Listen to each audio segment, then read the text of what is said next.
حرم حافظ جمعیت خیر العلوم،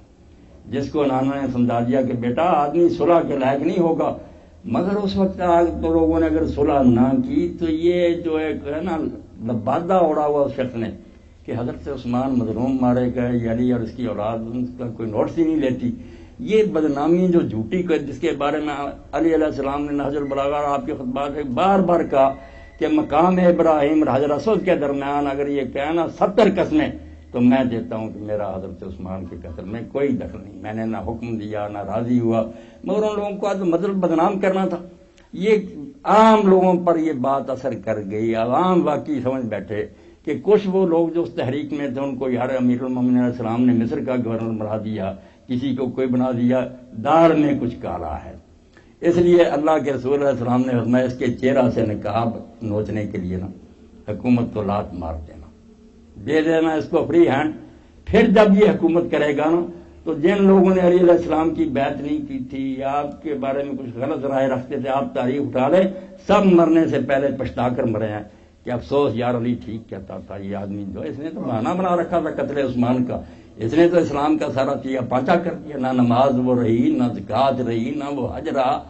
جو حج قرآن نے مقرر کیا تھا حج تمتع، ایک ہی سفر میں حج اور عمرہ دونوں تم کر سکتے، اس پر لوگوں کو مارنا شروع کر دیا۔ وہی کفر کا رواج ایک سفر میں تم دونوں نہیں کر سکتے، وہ کرنا شروع کر دیا۔ نمازوں کے اوقات میں اتنی تبدیلی کہ لوگ جمعہ کا خطبہ اتنا لمبا کہ عصر کی نماز بیٹھے اشارے سے پڑھ لیتے، سجدہ بھی نہ کرتے، لوگ کہتے اٹھ کر پڑھو، یعنی وقت جا رہا ہے، خطبہ نہیں ختم ہو رہا ظالموں میں۔ اور خطبہ کیا، نعوذ باللہ زبان جو ہے اس سے نکال جب زبان جلتی ہے، امیر المومنین علی ابن ابی طالب اور ان کے دوستوں پر لعنت، یہ حصہ بنا دیا خطبہ کا کہ لعن اللہ علی ومن احبہ۔ تو جو بیچارہ چیخا کہ یہ جمعہ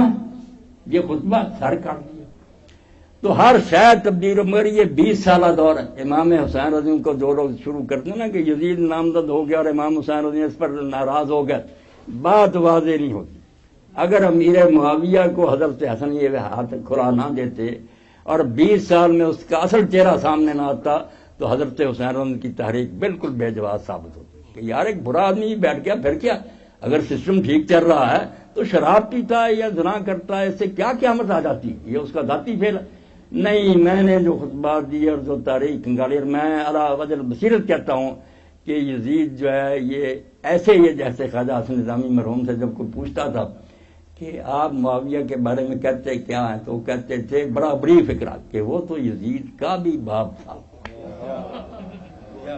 یزید بالکل اس کے مقابلے میں پاسنگ بھی نہیں ہے جو ظلم اس نے کیا، جس نے سر اور اس نے اڑائے ہیں، اور علی علیہ السلام کے ماننے والوں کی جائیدادیں ضبط کی، ان کی زبانیں کاٹی، ان کو درختوں پر لٹکایا، پورے ملک میں دہشت پھیلا دی۔ اور لوگ اس زمانہ میں پھر حضرت حسین علیہ السلام سے آ کر کہتے تھے کہ یہ صلح ہے جو آپ کے بھائی نے کی، اس کی بجائے ہمیں قتل کرا دیتے، ہم جانیں دے دیتے، یہ منظر تو نہ دیکھنا پڑتا۔ تو اس کو معلوم ہوا مروان کے ذریعہ کہ اس طرح لوگ حضرت حسین علیہ السلام کے پاس آتے ہیں۔ اس نے خط لکھا معاویہ نے کہ کسی فتنہ میں مبتلا نہ ہو جانا اور اپنے بھائی کے عہد کے خلاف نہ کرنا، بغاوت نہ کرنا۔ تو امام علیہ السلام نے جو خط لکھا نا اس دور میں، تحریک حسینی کو سمجھنے کے لیے اس کا مطالعہ ضروری ہے۔ آپ نے فرمایا تو کہتا ہے کسی فتنہ میں مبتلا نہ ہو جانا، اس سے بڑھ کر فتنہ اور امت کے لیے کیا ہوگا کہ تیرے جیسا آدمی امت کا سربراہ بن چکا، فتنہ تو برپا ہو چکا، اور میں جو تیرے خلاف جہاد نہیں کرتا اس کے لیے مجھے عذر سمجھ نہیں آتا کہ میں قیامت کے دن جواب کیا دوں گا۔ صرف میں اپنے بھائی قید نبھا رہا ہوں کہ جو انہوں نے معاہدے میں یہ شرط طے کی تھی کہ مرتے وقت یہ کسی کو